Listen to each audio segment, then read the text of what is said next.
Bonjour à tous, j'espère que vous allez bien. Donc aujourd'hui on se retrouve pour un premier tutoriel, la double exposition sur Photoshop comme ici.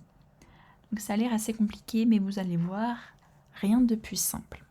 Donc je vais utiliser ces deux photos principalement, je vous mettrai les liens en description si vous voulez utiliser les mêmes que moi. Donc pour commencer, je vais ouvrir la photo de la mannequin. Donc c'est sur cette photo qu'on incorporera la photo du paysage. Donc on voit ici, dans un premier temps, que l'arrière-plan est verrouillé. Donc pour qu'on puisse travailler plus facilement, nous allons déverrouiller. Donc ici, il se nomme calque 0 par défaut. Ensuite, on va faire clic droit et dupliquer le calque. C'est très important parce que ça sert de base. Si on se loupe sur calque 0, on aura une copie. Donc dupliquer le calque 0 qui nomme calque 0 copie par défaut. Donc on peut laisser. Donc comme ça, si on se loupe sur ce calque, on aura toujours celui-ci de près. Donc on se remet sur calque 0.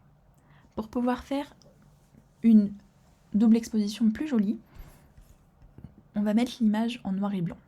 Pour ça, on va dans Images, Réglages et noir et blanc ici. Donc on peut changer les défauts et les paramètres, mais moi ça me convient comme ça, donc je fais OK. Donc là vous allez me dire c'est pas en noir et blanc, ambre. Effectivement, parce que ici regardez, on a le calque de copie qui est visible. Donc on clique juste sur le petit œil et en fait ça va cacher le calque 0. Et là hop, il revient. Donc ici on voit que c'est bien en noir et blanc. Ensuite, pour faire une double exposition, on va avoir besoin de détourer cette charmante dame. Donc on peut utiliser plein d'outils, le lasso, le sélecteur, la baguette magique, mais aujourd'hui on va utiliser le sélecteur d'objets. Donc on clique sur cet outil, donc on le voit, il est un petit peu plus grisé, donc on sait qu'on l'a sélectionné. Et ici, on va venir faire une sélection un petit peu plus large que le mannequin, et on lâche. Et donc vous allez voir, au bout de quelques secondes, on aura voilà, donc notre mannequin qui est détouré. Donc après on peut améliorer si on souhaite, mais il est détouré et c'est plutôt cool parce que comme ça on n'a pas besoin. Donc vous allez voir, regardez, on voit les doigts là-bas qui sont pas forcément sélectionnés. Mais après c'est à votre guise, c'est comme vous le sentez. Donc ici on a fini par sélectionner notre image. Donc on va faire un commande C ou CTRL C. Donc on va créer un nouveau calque qui s'appellera calque 1, mais on va le renommer femme. Comme ça, c'est toujours important de renommer ces calques, comme ça on sait où on en est. Et sur ce calque femme, on va venir faire commande V ou CTRL V pour copier l'élément sélectionné. Et donc si je cache mon calque 0, on voit notre femme qui est détourée. Ensuite, donc ici on a fait une bonne partie du travail. Donc on peut réapparaître tout, mais vous voyez, c'est pas très logique. Ensuite, on va ouvrir notre image de paysage. Donc ici, New York. Et donc on va faire la même manipulation que tout à l'heure. Ici, on voit l'arrière-plan qui est verrouillé. On le déverrouille et clic droit pour dupliquer le calque. Calque 0 copie, ça me va très bien. OK. Donc ici, on va pas avoir besoin de faire beaucoup de manipulations, mais pour aller dans le même sens que notre mannequin, on va mettre l'image en noir et blanc. Donc image, réglage, noir et blanc. Donc ici, on voit directement le résultat parce qu'on n'a pas d'autres images. Donc on va laisser comme ça, moi ça me va très bien. Voilà, donc ici, ça s'est fait sur calque 0 copie, c'est pas grave. Donc ensuite, on va sélectionner et faire glisser notre image jusqu'à notre fichier de la dame. Donc ici, vous allez me dire, Ambre, ça marche pas comme on voudrait. Donc, il va falloir se placer, c'est là où c'est un petit peu compliqué, entre calque 0 copie et femme. Donc calque 0 copie, d'ailleurs, que on peut renommer paysage. Et ici, donc vous avez le curseur entre les deux. On va faire option clic ou alt clic. Donc ici, vous voyez maintenant le paysage suit la forme de notre mannequin. Après, on voit que pour l'instant, c'est pas vraiment ce qu'on veut parce qu'on voit encore le bas du corps de notre mannequin. Ce qu'on va maintenant faire, c'est qu'on va faire commande T ou CTRL T. Et donc là, on peut bouger comme on veut notre image. Mais on voit que c'est pas à la taille. Donc commande T ou CTRL T pour agrandir l'image en fait.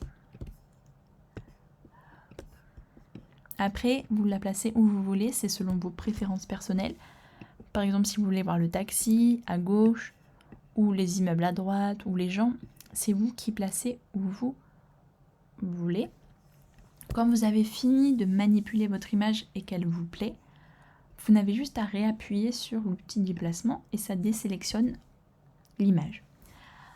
Ensuite, pour pouvoir faire un effet plus naturel, on va devoir se positionner toujours sur le calque paysage et créer un masque de fusion. Alors dit comme ça fait peur, mais pas de panique. Un masque de fusion. Donc ici, on voit qu'il est blanc. Donc on doit impérativement s'assurer qu'ici, on est en noir. Et à l'inverse, si notre masque de fusion était noir, on s'assurerait qu'on est blanc. Donc là, on est noir. Et on va sélectionner l'outil pinceau. Ici, donc on voit aussi, c'est un petit peu plus gris. Et on va aller ici pour faire des réglages de notre pinceau. Donc très important que la dureté soit à 0% pour que ce fasse flou. Ici l'épaisseur, vous voyez comme vous voulez. C'est juste en fait l'épaisseur du pinceau, savoir s'il est grand, pas grand. Donc on va tester un 80%. Et pour faire une double exposition, ce qu'il faut surtout, c'est jouer avec l'opacité. C'est l'opacité qui va faire tout votre effet naturel. Donc là, on peut commencer à 30%, c'est pas mal. Et donc en fait, on va venir, vous voyez, faire réapparaître tout simplement le mannequin. Donc hop, vous voyez en fait, on voit les traits qui réapparaissent. Donc ce que moi je vous préconise, c'est sur l'extérieur de la photo de faire une opacité assez élevée. Et par contre, à l'intérieur de la photo, il faudra faire une opacité beaucoup plus réduite pour que ça fasse beaucoup plus naturel. Vous voyez, là, je fais réapparaître l'ongle. Ensuite, donc vous voyez, là, je suis à 80, l'épaisseur est comme ça. Si je me mets par contre à 177, le rond est beaucoup plus large. Donc, ça joue juste sur la largeur, en fait, du pinceau. Donc on peut faire réapparaître un petit peu les cheveux. Si on veut que ça réapparaisse, il faut juste cliquer. Hop. Donc moi j'aimerais bien qu'on voit bien son visage.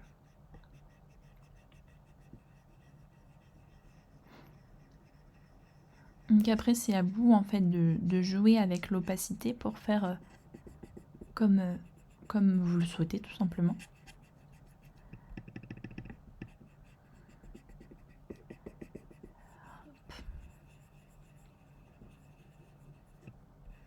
Et donc vous voyez en 2 minutes, on retrouve les caractéristiques de notre mannequin.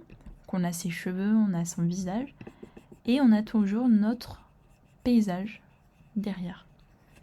Donc voilà, je pense que là on est pas mal, on a un effet plutôt naturel, voire même un petit peu trop, mais c'est pour vous montrer qu'est-ce que ça peut donner si on va un petit peu plus loin.